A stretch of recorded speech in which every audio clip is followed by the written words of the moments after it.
സുമേഷ് വർഷങ്ങളായിട്ട് എനിക്കറിയാവുന്ന ആളാണ്. സുമേഷ് പെട്ടെന്ന് എനിക്ക് ഓർമ്മ വരുന്ന അണ്ണൻ തമ്പി എന്ന് പറയുന്ന സിനിമയില് ഭീമസേനായിട്ട്, ഭീമസേനല്ലേ വലിയ ഗതയൊക്കെ ആയിട്ട് സലീമേട്ടനുമായിട്ടുള്ള കോമ്പിനേഷൻ വേഷങ്ങൾ അഭിനയിച്ചു. പഞ്ചവർണ്ണ തത്തയില് ആനപ്പുറത്തുനിന്ന് ആനയ്ക്ക് വെച്ച മയക്കുവെടി ശരീരത്തിൽ കൊണ്ട് തലയിറങ്ങി വീഴുന്ന ആള് സുമേഷ് തമ്പിയാണ്.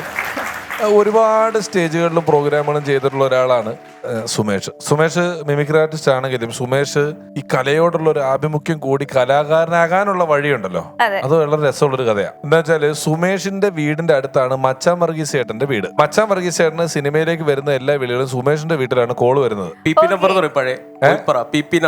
നമ്പർ സുമേഷിന്റെ ലാൻഡ് ഫോണിൽ കോൾ വിളിച്ചിട്ടാണ് ആ മച്ചാൻ വർഗീസിനെ ഒന്ന് കിട്ടുമെന്ന് ചോദിക്കുക. അപ്പം വിളിക്കാൻ ഓടുന്നത് സുമേഷാണ്.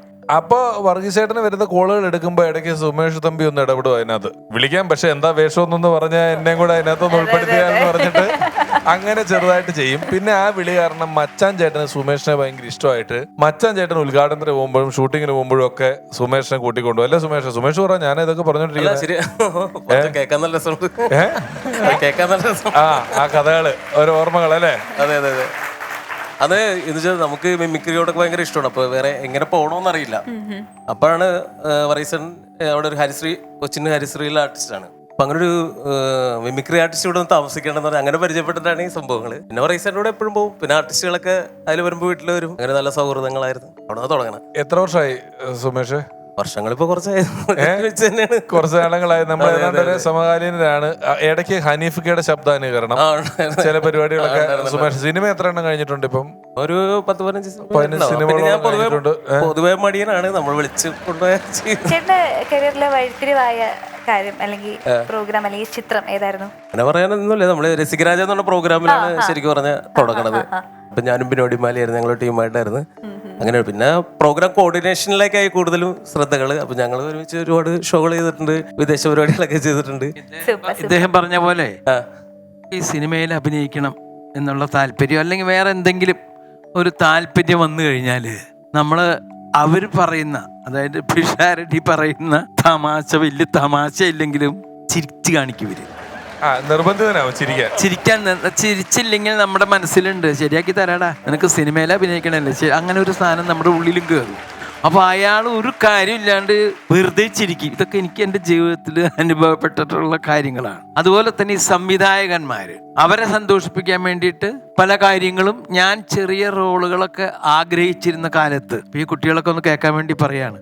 അതായത് സൂര്യദാഹം എന്ന് പറഞ്ഞൊരു സിനിമ ഇതിൽ അടിച്ചു നോക്കിയാൽ അറിയാം. ഏതാണ്ട് 10-40 കൊല്ലം മുമ്പുള്ള സിനിമയാണ്. 40-45 കൊല്ലം മുമ്പുള്ളതാണ് അപ്പോൾ ഞാൻ ബിനി ടൂറിസ്റ്റ് ഹോമിലാണ് താമസിക്കുന്നത് തൃശ്ശൂര്. അവിടെ ഈ തുടയ്ക്കാനൊക്കെ ആയിട്ടൊരു വയസ്സായ അമ്മൂമ്മ വരും. അപ്പൊ ആ അമ്മൂമ്മ എൻ്റെ അടുക്ക് പറഞ്ഞേ, നിങ്ങളുടെ സിനിമയിലൊക്കെ എനിക്കും താടാ മോനെ ഒന്ന് അഭിനയിക്കാൻ.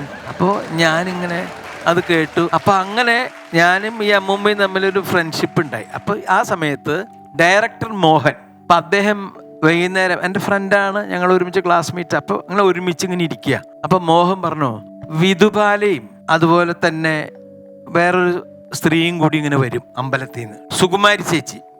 അപ്പൊ അവരിങ്ങനെ വരുമ്പോ അവിടെ നിന്നൊരു വയസ്സായ സ്ത്രീ വരുന്നുണ്ട്. നമുക്കൊരു ഗ്രാമത്തിന്റെ മുഖമുള്ള ഒരു വയസ്സായ സ്ത്രീനെ കിട്ടണം. ഒരു ഗ്രാമത്തിന്റെ മുഖം നമ്മൾ തന്നെ ഇപ്പൊ തന്നെ ചില ആൾക്കാരെ കണ്ടു കഴിഞ്ഞാൽ അല്ലെങ്കിൽ ചില സ്ത്രീകളെ ആയാലും കണ്ടു കഴിഞ്ഞത് നേപ്പാളിയാണോ എന്നൊക്കെ നമുക്ക് തോന്നും. കാരണം ആ മുഖത്തിന്റെ ഒരു നമ്മുടെ ഒരു മുഖത്തിന്റെ അനാറ്റമി ഓരോരുത്തർക്കും ഓരോ പോലെയാണ് അല്ലേ.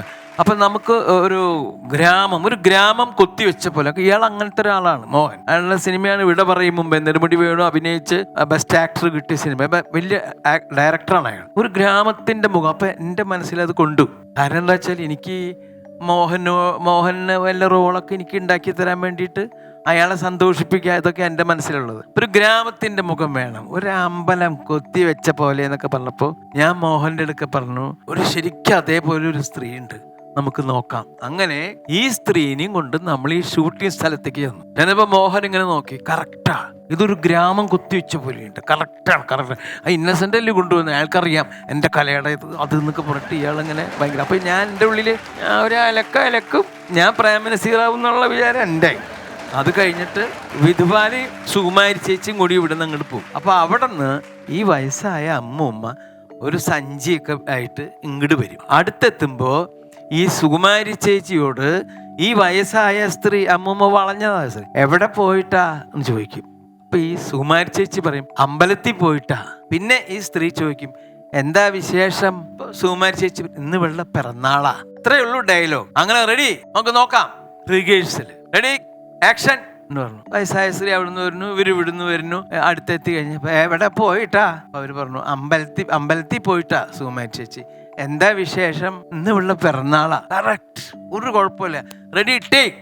അങ്ങനെ സ്റ്റാർട്ട്, ക്യാമറ ആക്ഷൻ എന്ന് പറഞ്ഞു. ഈ വയസ്സായ സ്ത്രീ ഇങ്ങനെ, അവര് അമ്പലത്തിൽ നിന്ന് വരുന്നു കേട്ടോ. വയസ്സായ സ്ത്രീ ഇങ്ങനെ ഈ സഞ്ചിയും പിടിച്ചിങ്ങനെ വന്നു.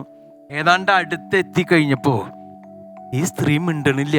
അവര് ചോദിക്കണ്ടേ എവിടെ പോയിട്ടാണ്, അവര് മിണ്ടണില്ല. കാരണം എന്താ വെച്ചാൽ ഈ ക്ലാപ്പ് എന്ന് പറഞ്ഞിട്ടൊരു സാധനം ഉണ്ട്. അത് ഒരൊറ്റ അടി അടിച്ചോടി തലയുടെ ഉള്ളിൽ നിന്ന് ഒരു കിളി പറന്നു പോണത് നിങ്ങൾ കണ്ടില്ലേ? ക്ലാപ്പ് അത് പട്ടോ എന്ന് അടിച്ച വഴിക്ക് തലയുടെ ഉള്ളിൽ നിന്ന് ഒരു കിളി പറന്നു പോണത് ഞാൻ കണ്ടു. ഞാനപ്പോ ഇങ്ങനെ നിന്നിരുന്ന ഞാൻ ഈ കാല് ഇങ്ങനെ വെച്ച് നിന്നു. കാരണം ഇന്ന് മോഹൻ എന്നെ കൊല്ലും, എനിക്ക് പടം ഉണ്ടാവില്ല, റോളും ഉണ്ടാവില്ല. ഈ അമ്മൂമ്മ പറഞ്ഞതാ എനിക്കൊരു ഇത് താടാന്ന് പറഞ്ഞിട്ട് ചെയ്ത. അങ്ങനെ എവിടെ പോയിട്ടാന്ന് മിണ്ടാതായിപ്പോ നമുക്ക് ചില നമ്മൾ തന്നെ സ്റ്റേജിൽ ചെയ്യേണ്ട ചില മര്യാദകള്, ചില അതൊക്കെയാണ് ഒരു ആക്ടർ എന്ന് പറഞ്ഞു. സുകുമാരി ചേച്ചി പറഞ്ഞു ഉടനെ എന്താ ഇങ്ങനെ സൂക്ഷിച്ച് നോക്കണേ. അപ്പോഴും അവരൊന്നും മിണ്ടണില്ല. ആര്? ഈ തവണ ഞങ്ങൾ അമ്പലത്തിൽ പോയിട്ടാ. അപ്പോഴും ഇവരൊന്നും മിണ്ടണില്ല. അപ്പോ സുകുമാരി ചേച്ചി ഈ കുട്ടിയുടെ പിറന്നാളാണെന്നേ എന്ന് പറഞ്ഞിട്ട് അതിൽ നിന്ന് രക്ഷപ്പെടുത്തി. ആര്? സുമൻ. എന്നിട്ട് നടക്കുമ്പോ ഈ തള്ള എന്തോ ഓർത്തിട്ട് കിളി പോയില്ല. എന്താ വിശേഷം?